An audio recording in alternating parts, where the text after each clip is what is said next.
somewhere in Des Moines or San Antonio, there's a young gay person who all of a sudden realizes that she or he is gay, knows that if the parents find out, they'll be tossed out of the house.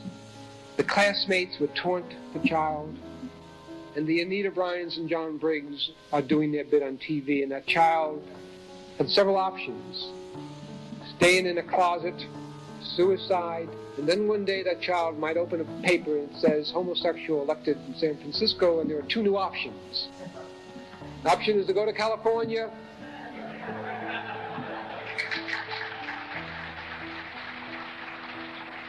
stay in San Antonio and fight. 2 days after I was elected, I got a phone call, and the voice was quite young. It was from Altoona, Pennsylvania, and the person said, "Thanks. And you've got to elect gay people so that that young child and the thousands upon thousands like that child know that there's hope for a better world. There's hope for a better tomorrow. Without hope, there are not only gays, but those blacks, and the Asians, and the disabled, and the seniors, the S's. The S's. Without hope, the S's give up. I know that you cannot live on hope alone, but without it, life is not worth living. And you, and you, and you, have got to give them hope. Thank you very much.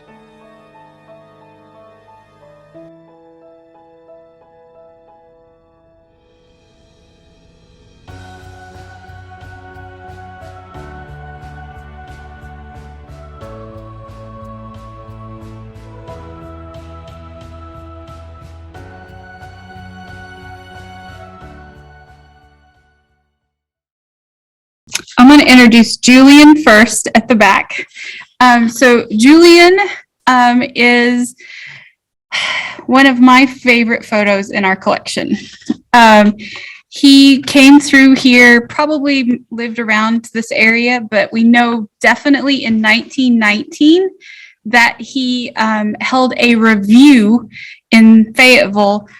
He is a professional female impersonator who held a review here in Fayetteville before going on a world tour to Europe and all kinds of places. And so we actually have his little business card that he handed out to advertise his last performance here in Fayetteville. So it's we have a touch screen here in the hallway that whenever it's turned on, you can actually go through and see all of that. But so that's Julian. Okay, that's the fantastic story behind Julian. You are welcome to take a selfie with Julian if you want to take a selfie with Julian. He's going to join us at Pride on Saturday. So our speaker tonight is Michael Bennett-Spears. He's a native of Arkansas and a community advocate. He grew up in a rural community and is passionate about fighting for the LGBTQ plus community in Arkansas and the South. As an advocate, Michael has worked with groups to pass a civil rights ordinance protecting people from discrimination based on sexual orientation or gender identity, and helped organize the first Pride Festival in Siloam Springs, where he lives with his husband.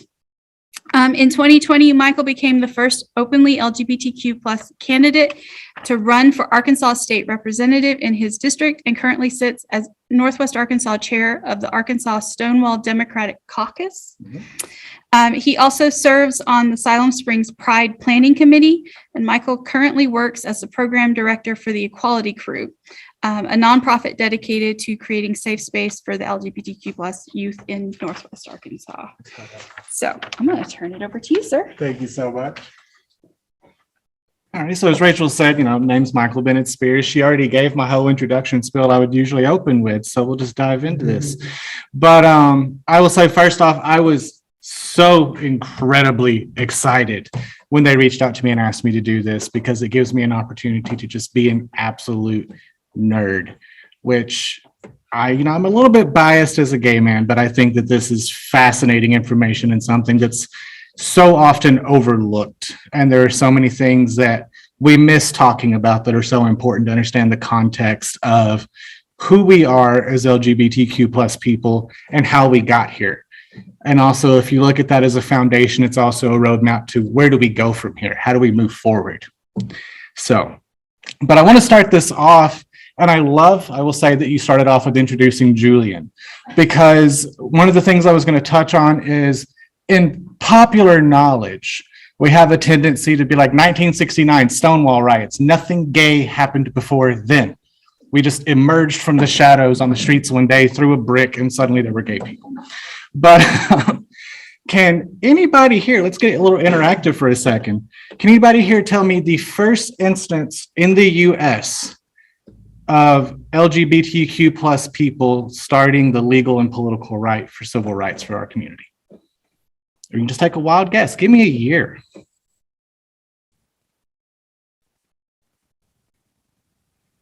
I already blew the cover that it's not 1969 Stonewall. So I think I'll go ahead and dive into it, because this is one, honestly, I won't lie to you, I learned this in the process of researching for this presentation, and I love where Julian fits into this. And the fact that drag queens and those performers and all that from the get-go have been the number one representation of the people that brought the LGBTQ plus community into the limelight. Another one that we often overlook, though, is that it was trans individuals who were, quite frankly, the reason in their work in the civil rights movement that are the reason that You're a little taller than me. So the first instance of an individual actually pursuing legal and political action for the civil rights of LGBTQ plus people was in 1896. What's even more fascinating about that is it was a formerly enslaved Black man, William Dorsey Swan. And I love this story because this individual, he was born in 1858 into slavery. He, of course, became a free man and then went on to become the first prominent drag queen performer in the United States. Actually established the House of Swan, which is just fantastic. I mean, imagine, 1880s, 1890s, we think of like, oh, it was top hats and buggies and carriages, and there wasn't anything particularly cool going on. But meanwhile, you had this man who had already fought against so much, actually going on to establish the first drag balls in Washington, D.C. in the 1880s. Now, what's fascinating and how he wound up being the individual who was the first one to pursue legal and political action on the part of LGBTQ plus peoples is due to his notoriety as being a very open and proud drag performer way back when, he, of course, gained a lot of scandal.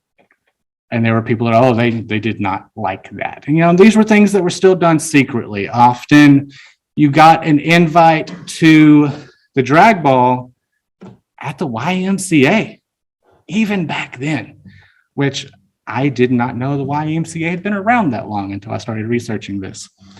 And so the reason they used for arresting him was they said he, quote unquote, was keeping a disorderly house, which I think is fantastic as someone who established the House of Swan. And so now often what that accusation meant is it was a nice way of saying they were accusing someone of running a brothel, often. Now, clearly, this was completely false and absolutely just an excuse to take him out of the limelight because they didn't like what he was doing. And so he was wrongly arrested and convicted of that crime and sentenced to 10 months in jail. He then, being the individual that he was, turned around and requested a pardon from then President Grover Cleveland. Now, unfortunately, that request was denied, and he did his 10 months in jail, got out, and continued on, though, to be the forefront runner in fighting for LGBTQ plus rights at the turn of the 20th century, which I find fascinating that it's been this long of a road and that there have been people doing this work for so long.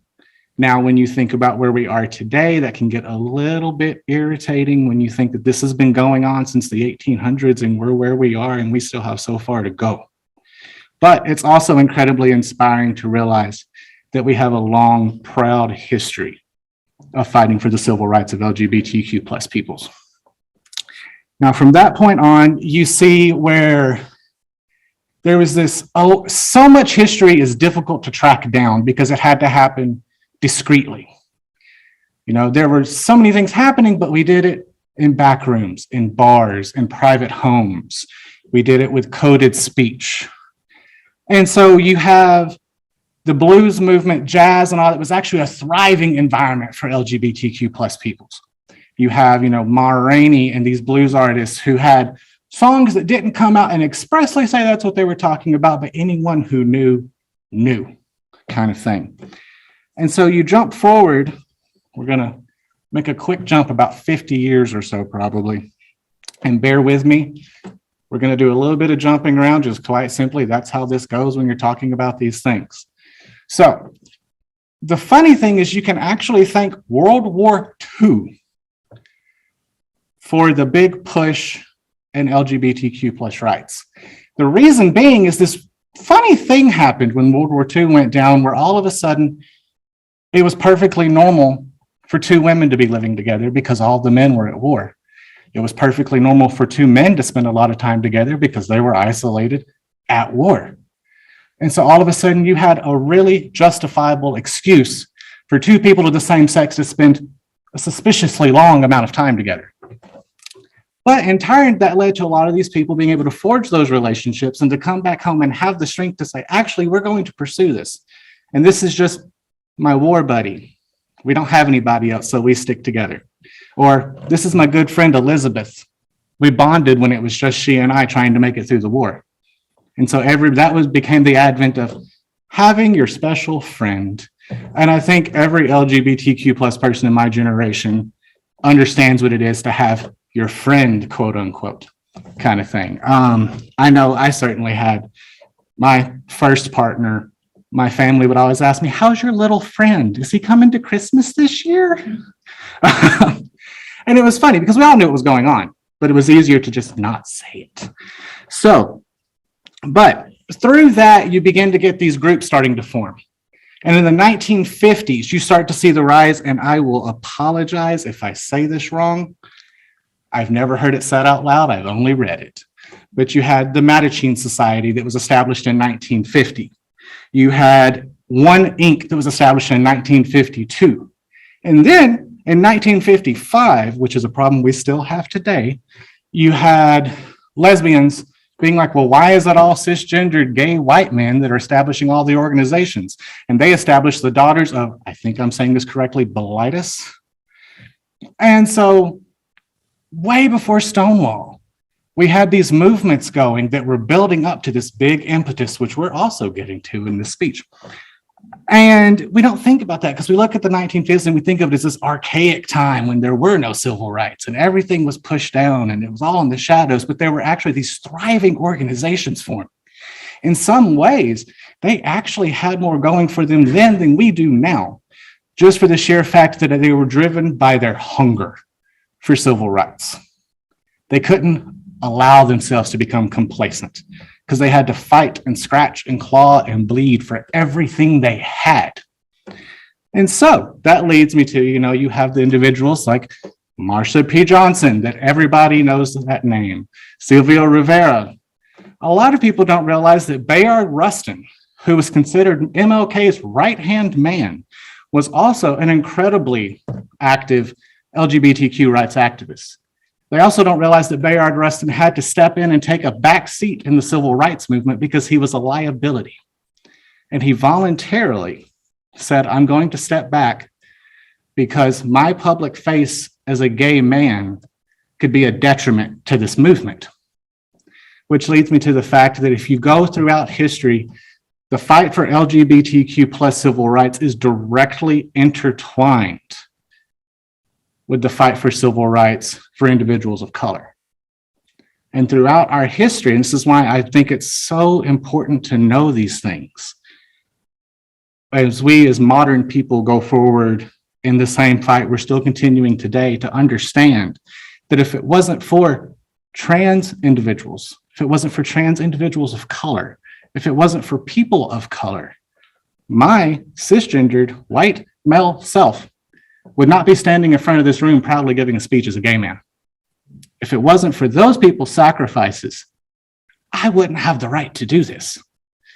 So in turn, when we look at the modern world around us and everything that's going on, I believe it's very important for the LGBTQ plus community to make sure that we fight for them as well, and that we recognize that intersectionality of rights. And I think that in studying our history, you can't deny that. And that's why it's so important to know those things, to know where we came from, to know who fought for us, because that gives us power.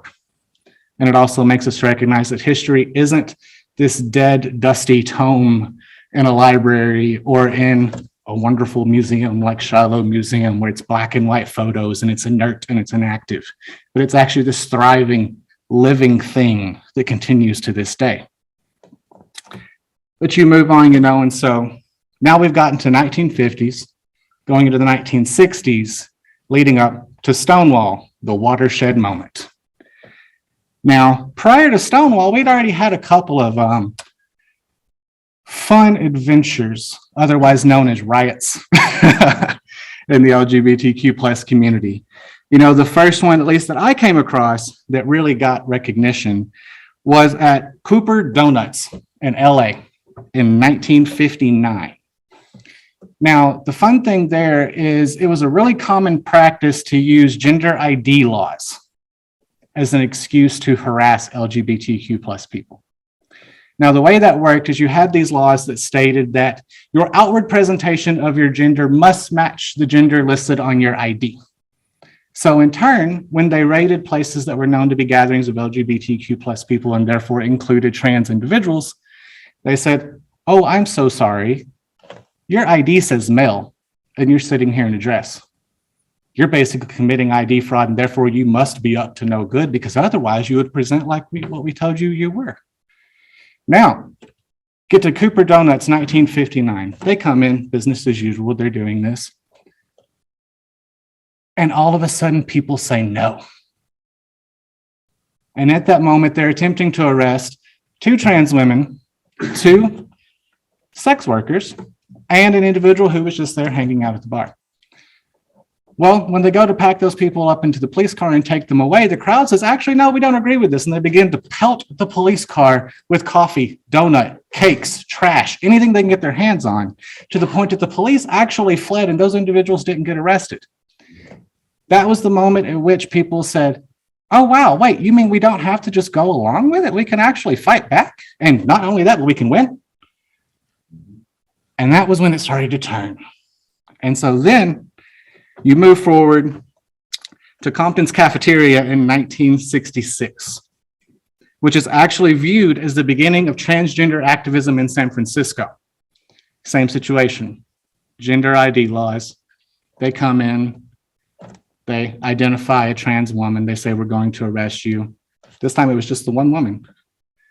And she said, "No, I'm not going with you this time." She throws her coffee at the police. Now, I will say this, I am not advocating throwing your coffee at the police.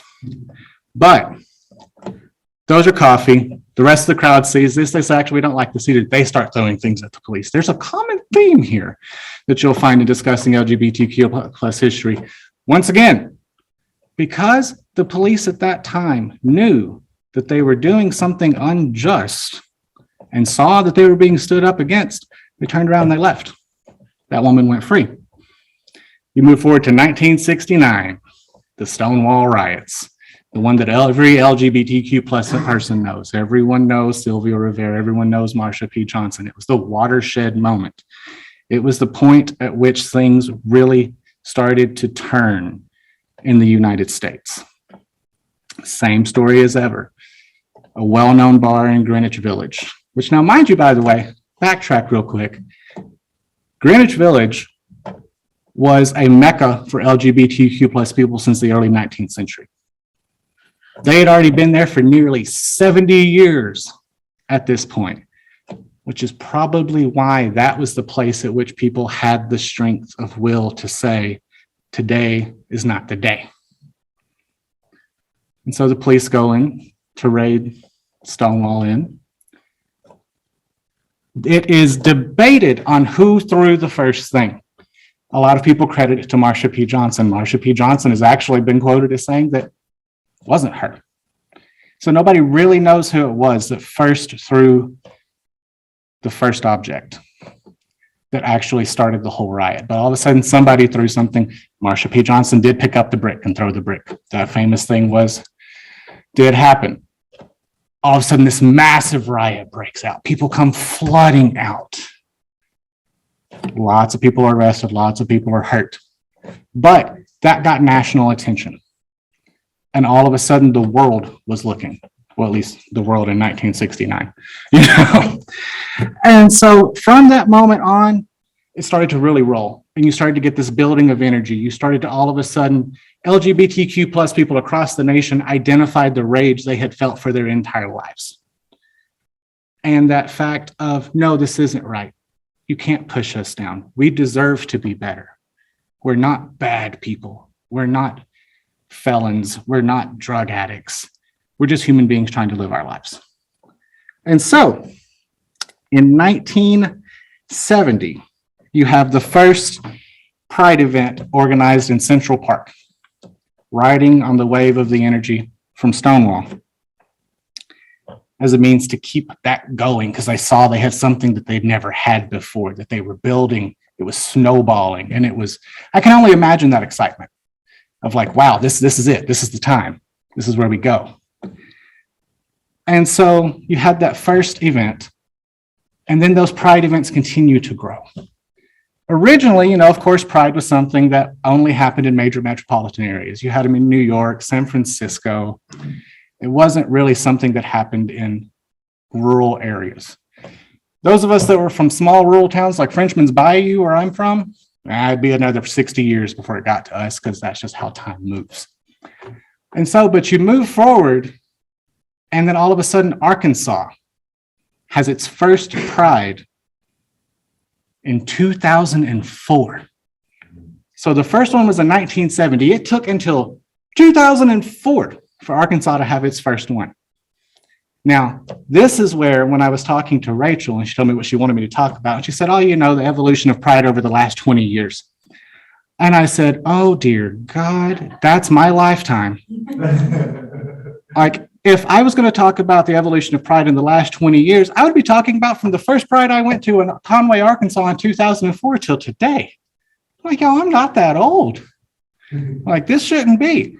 But this is where that ties back into realizing that history is this living, breathing, thriving thing, and the fact that every individual sitting in this room is living history.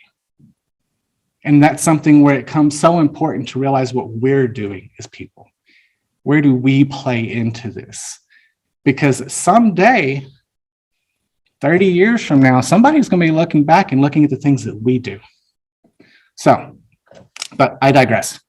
So Conway, Arkansas, 2004, first Pride in Arkansas. For my little baby gay self, it was so exciting. Pride was something I only saw on like TV. It was this thing that gays in cities did, kind of thing. We didn't do that in Arkansas. As a matter of fact, if I'm being perfectly honest, at 17 years old, I didn't identify as gay. I was unsure of where I was. I did not openly come out as gay until I was 21. So there I was with my little baby self, like having an opportunity to dip my toe in the water, I thought. Little did I know that would turn out to be an incredibly contentious event. Someone spread cow manure along the route of the parade that morning. Now, this is where it gets fun. And I'll touch on this theme later. That did not stop the parade. The city got it cleaned up. The individual who spread the manure got a nice fat fine. We still had our parade. We had a grand day.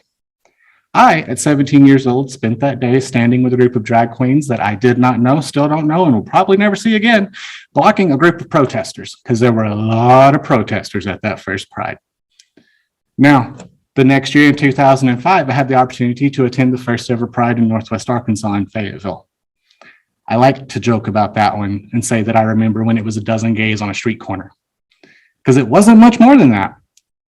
Now, fast forward to last year, and that Pride now has over 25,000 people attending it.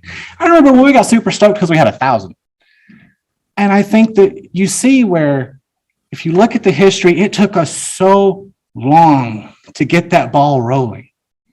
But once it started rolling, it happened so fast.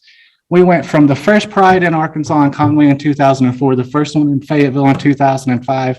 The first Pride we had in our state capital wasn't until 2013 in Little Rock.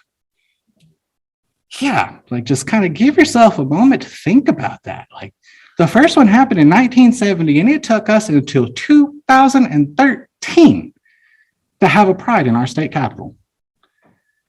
That one blows my mind. But it also gives you hope. Because often when we're fighting these kind of fights, when we're fighting for our lives, nothing can move fast enough. And understandable. When there are people today who are fighting for their right to survive, when there are trans individuals who just want to be themselves, 30 minutes is too long, much less 50 years, nearly 70.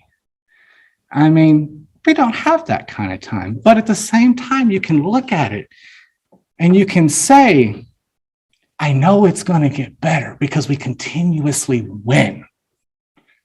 You know, you backtrack to 1978 when Harvey Milk was elected as the first ever elected gay official in the United States. He served 11 months in office. In that 11 months, he managed to also pass the first ever anti-discrimination law in the United States, protecting people on the basis of their gender identity, sexual orientation, etc. He then was assassinated. But his assassination was a massive loss, of course. But it also was another turning point. In the LGBTQ plus community, if you look at our history, you see that yes, it is marred by tragedy and blood and pain, but it also has this ever existing theme of resistance, of continuity, of fighting back. There's an immense beauty in that. And I think that as an LGBTQ plus person in 2022, if we look back and we learn our history and we see the things that we have gone through to get to where we are, we suddenly find ourselves with the strength to get through the things we face today.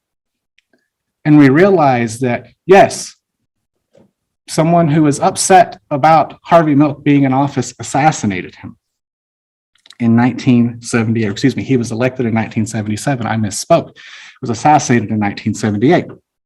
However, he would begin the movement that would lead to the passage of federal hate crimes laws, banning federal hate crimes, excuse me. And so, but you look at this, you know, and so in this time frame, we have Harvey Milk, 1978. You just had the first Pride ever in 1970. In 1979, and actually I'm going to switch real quick because I want to read you a quote, because it is believed to be it was a prophetic statement made by Harvey Milk. He said, "I cannot prevent anyone from getting angry or mad or frustrated. I can only hope that they'll turn that anger and frustration and madness into something positive so that 2, 3, 4, 500 will step forward.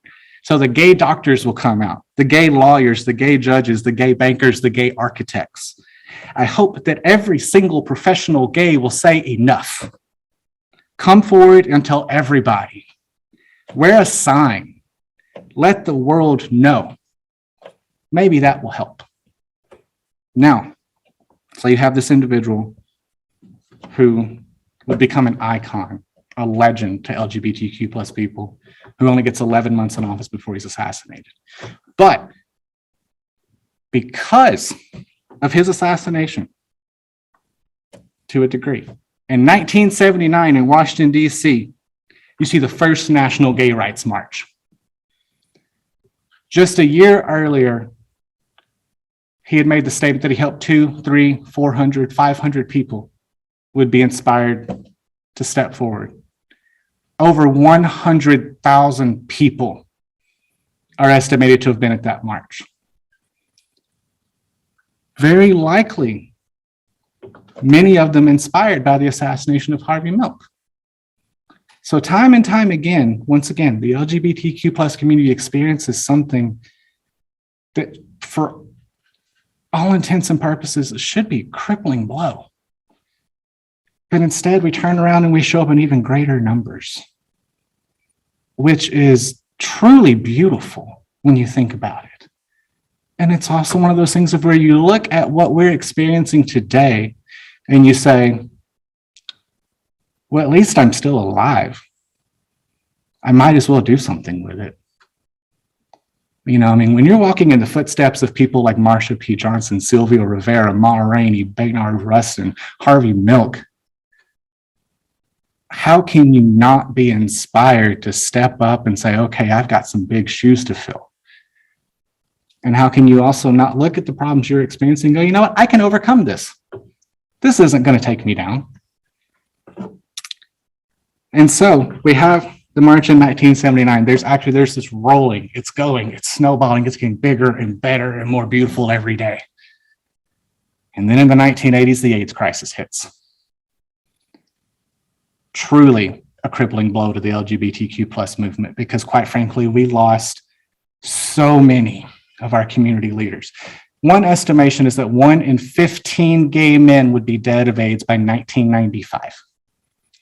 I know that anyone that has spent any time talking with what I so lovely refer to as my elder gays in the community, every single one of them will tell you, I had this massive group of friends, and then suddenly there were only 2 of us left.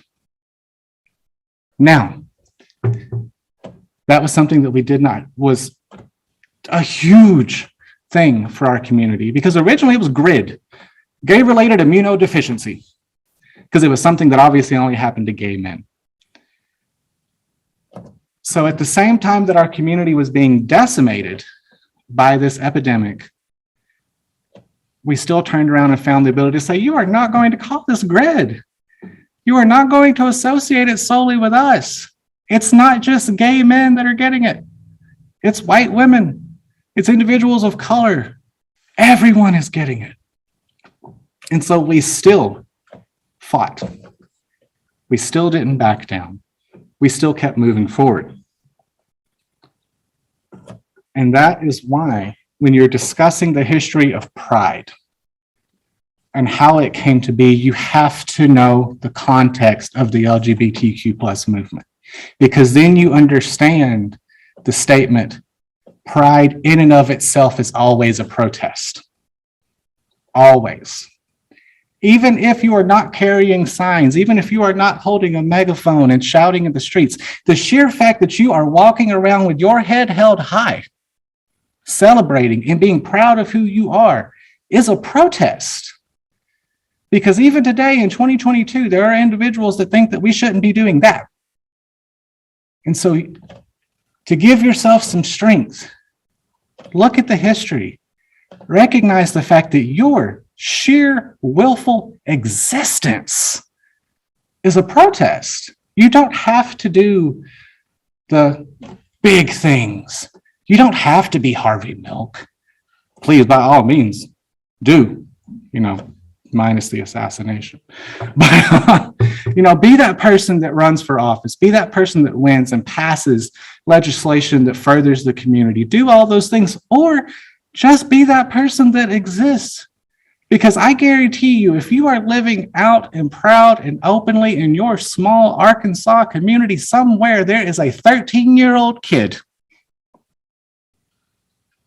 who is terrified of their existence. But because they see you in the small town of Joyner, Arkansas, where I'm from, where there was one gay couple that everybody knew, you may never speak to them. You may never have a direct interaction, but they know you exist. And if you can exist, then they can exist. And by doing that simple, small act alone, you have become a part of LGBTQ plus history. You have furthered the community. You've done something amazing. And that's what pride is about, if you ask me. We get that question a lot. What does pride mean to you? And it's a difficult question to answer because it means something different to every person. To some people, it means throwing a brick through a window. To some people, it means all cops are bad. To some people, It means I get to wear those really cute, sparkly shorts and dance around in the sun. All of those are perfectly valid. All of those are perfectly necessary. And I think it's important, particularly in Pride Month as we're going forward, that we recognize that we recognize the fact that our community is so incredibly diverse, that the strength of the LGBTQ plus community is that we innovate every other community. Every race, every religion, every socioeconomic background, every culture has LGBTQ plus people. And that's phenomenal. That we actually, at the end of the day, if you look at it, are a common thread that binds everything else. And also, when done appropriately with our fight for civil rights, can lift everyone else up along with us. And that's what you see in our history. You see the intertwining of the African-American civil rights movement and the LGBTQ plus civil rights movement. You see trans women who are also BIPOC and so therefore are fighting on all fronts. And they did it all at the same time. Then you also, you move forward. The first thing I remember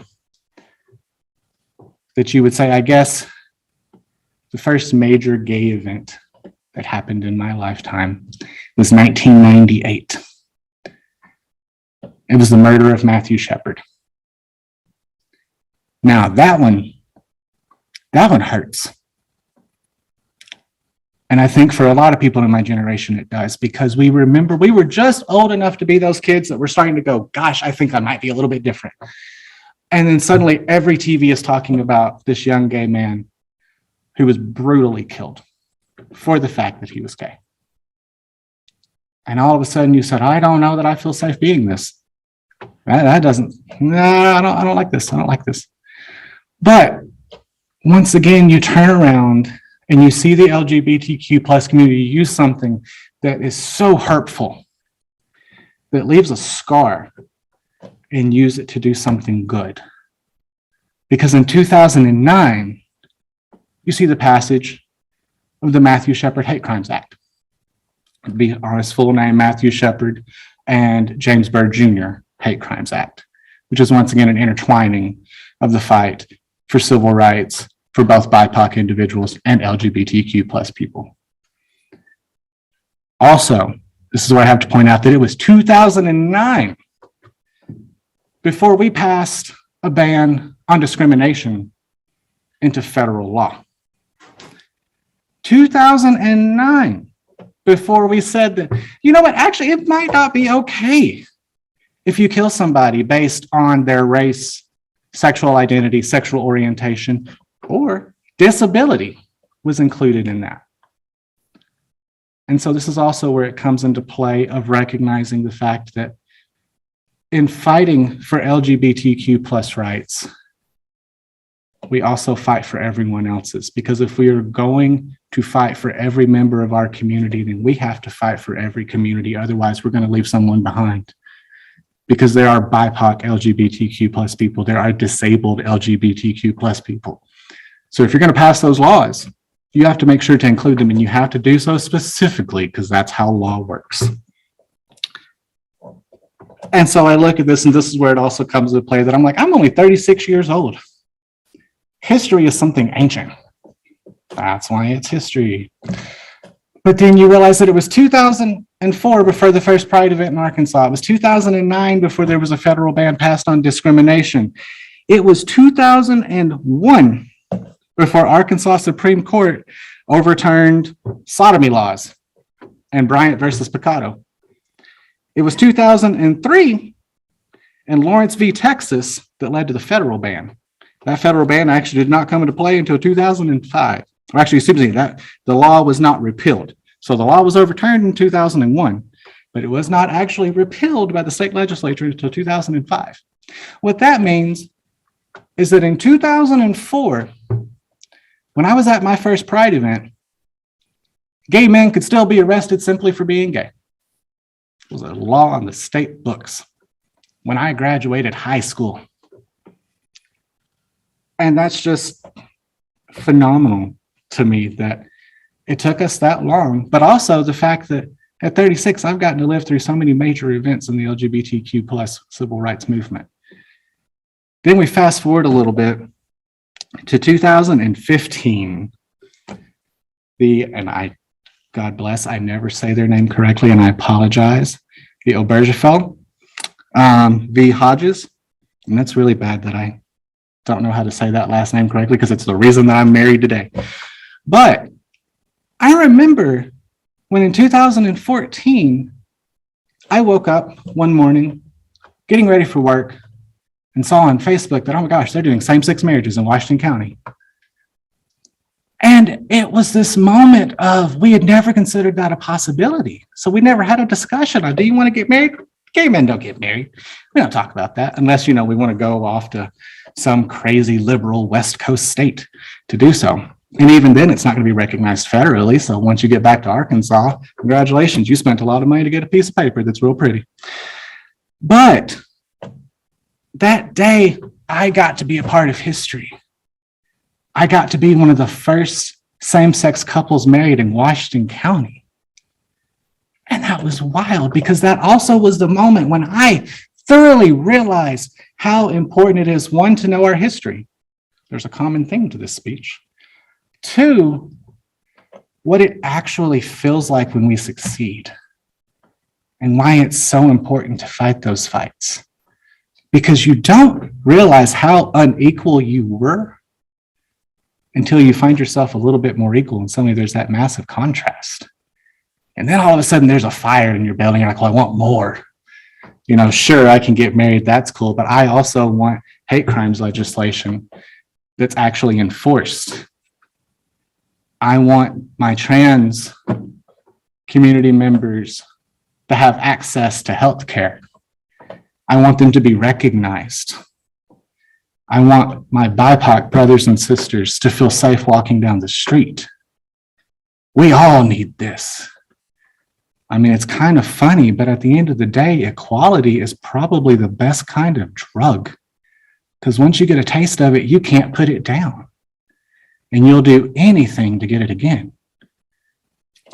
Moving forward to Bostock versus Clayton County in 2020. Which was the first time that we actually agreed that the Civil Rights Act passed in 1964 actually protects LGBTQ plus people from discrimination.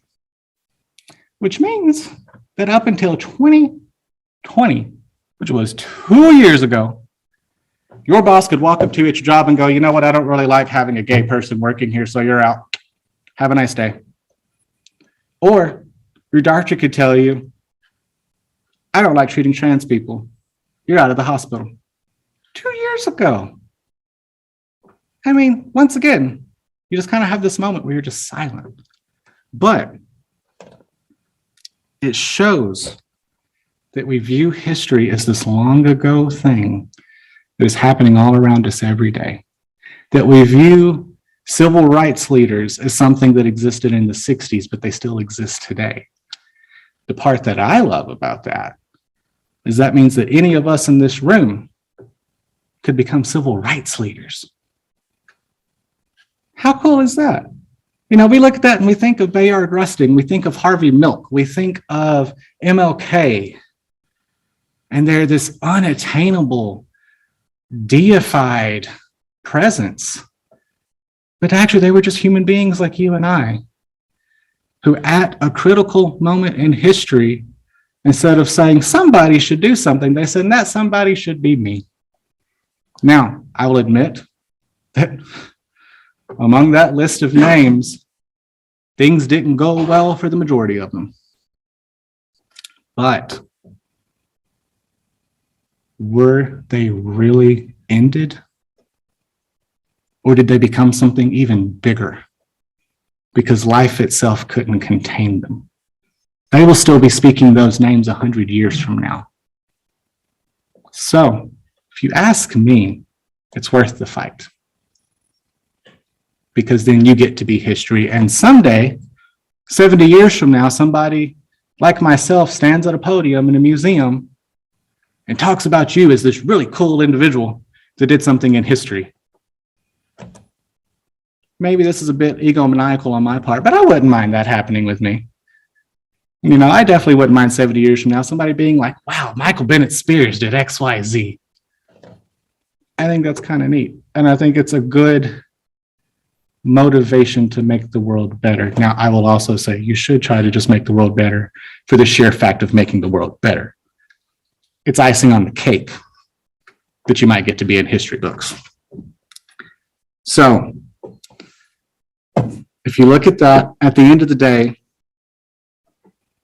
we get to the current climate.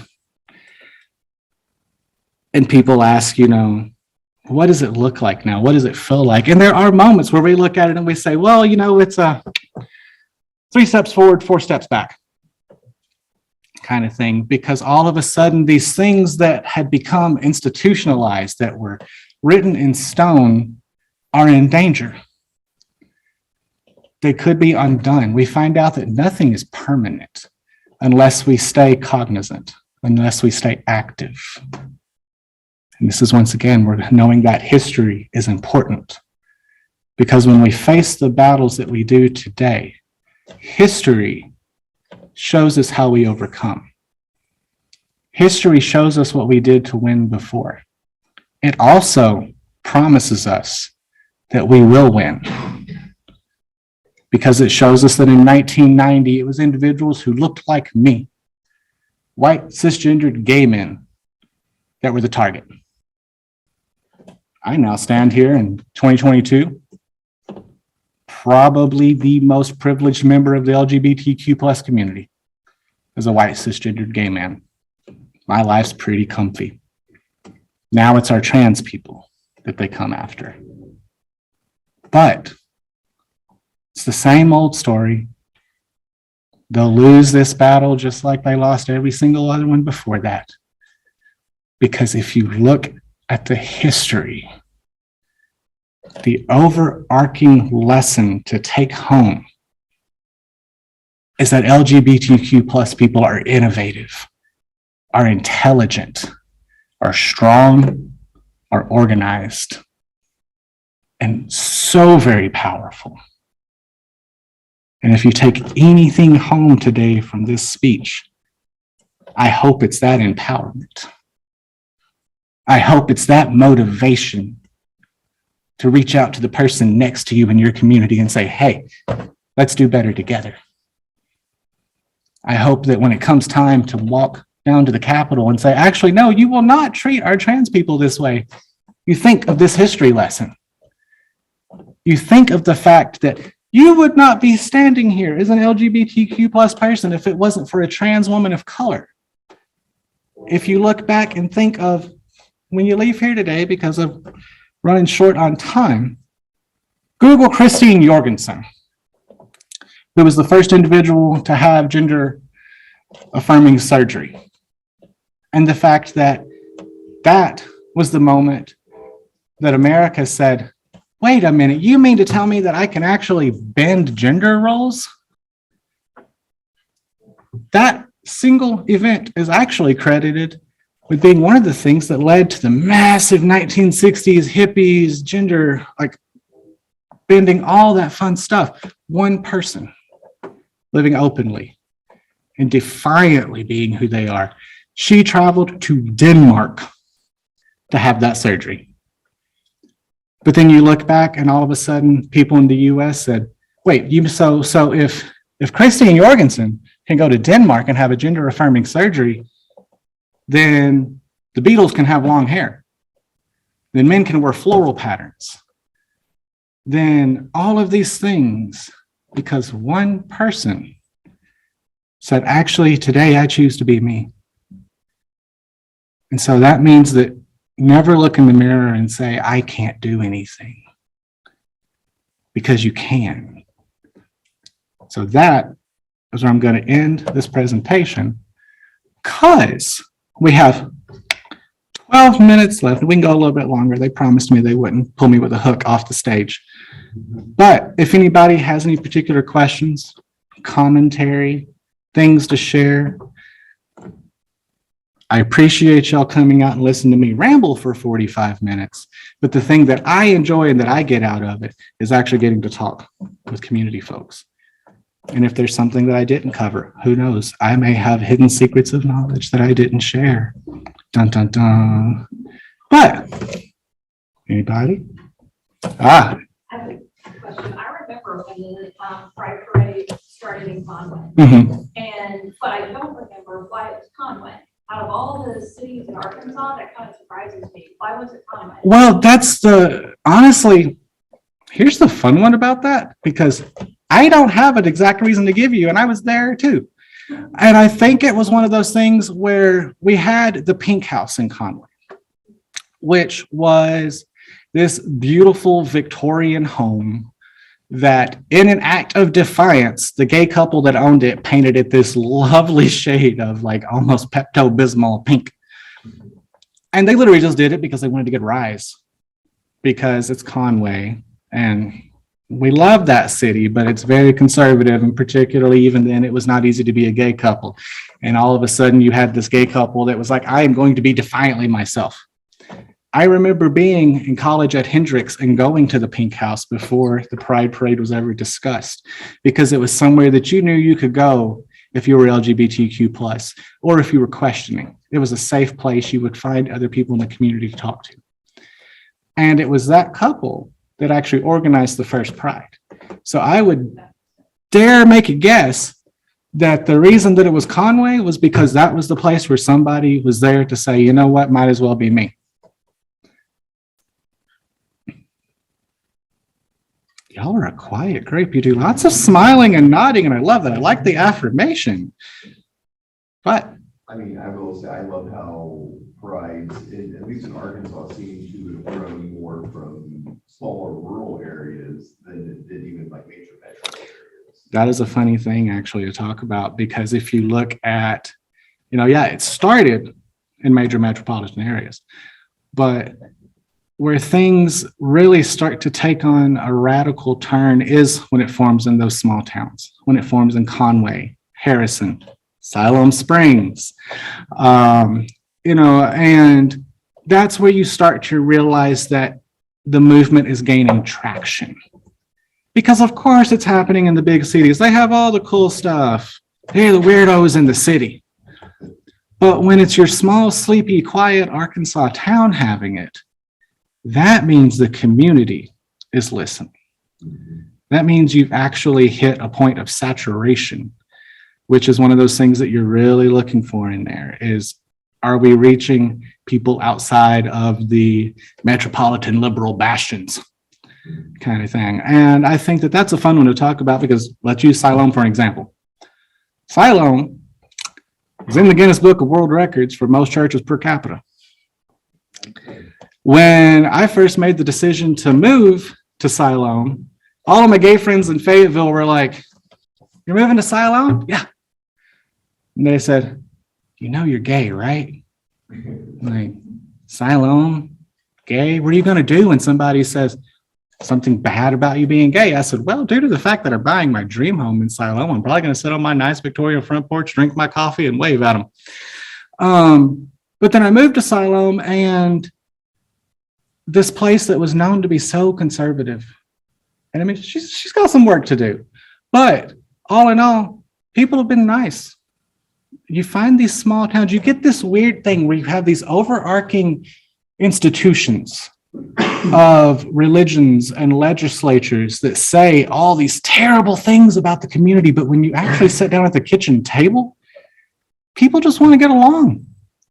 When there's not somebody stirring up the pot and standing behind them and saying, "You need to hate this person," they don't. If anything, they're thrilled because I, as that gay man down the street, make a delicious cheesecake that they get to enjoy on Sundays. Or I have pretty lilies in my front yard. Yeah, it's stereotypical, but you know what? I'm good at what I'm good at. So, but that's where I think it's fun when you see it starting to rise out of those rural areas, because to me, that speaks volumes, and that we are winning, that we are making strides forward. And also too, I mean, how cool is it to like see a Pride in Harrison, Arkansas? I mean, that was the one where, even though I was one of the people that helped start Siloam Pride, and I was so incredibly proud of it, when they said, we're having a Pride in Harrison, I said, hot dog. You know?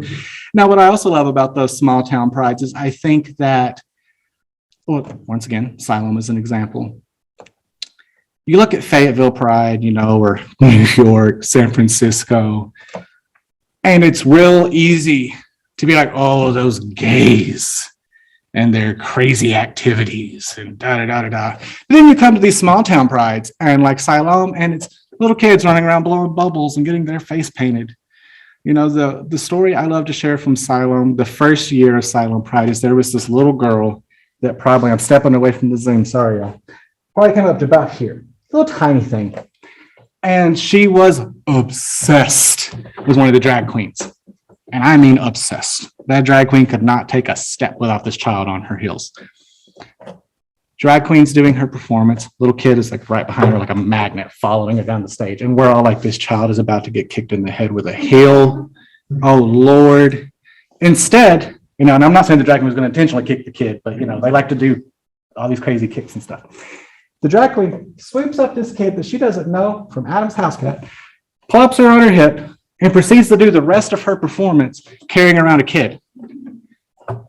Now, what I genuinely hope is that someone in Siloam Springs that was one of the people that was enraged that that pride was happening drove by on a hot June summer afternoon, and at this pride event that they had yelled and screamed about being a den of iniquity and promiscuity and horridness, all they saw were bubbles floating through the air, heard little kids giggling as they looked, and they saw a drag queen dancing with a little kid on her hip that had a smile from ear to ear because she was having the time of her life.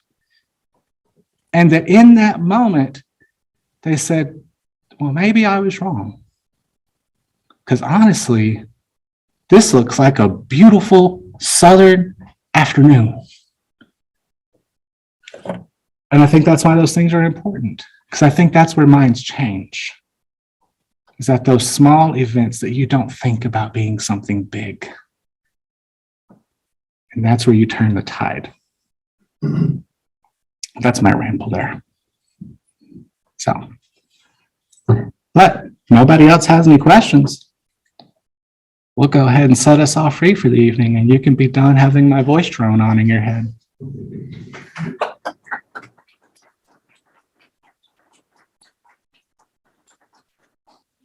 Thank you.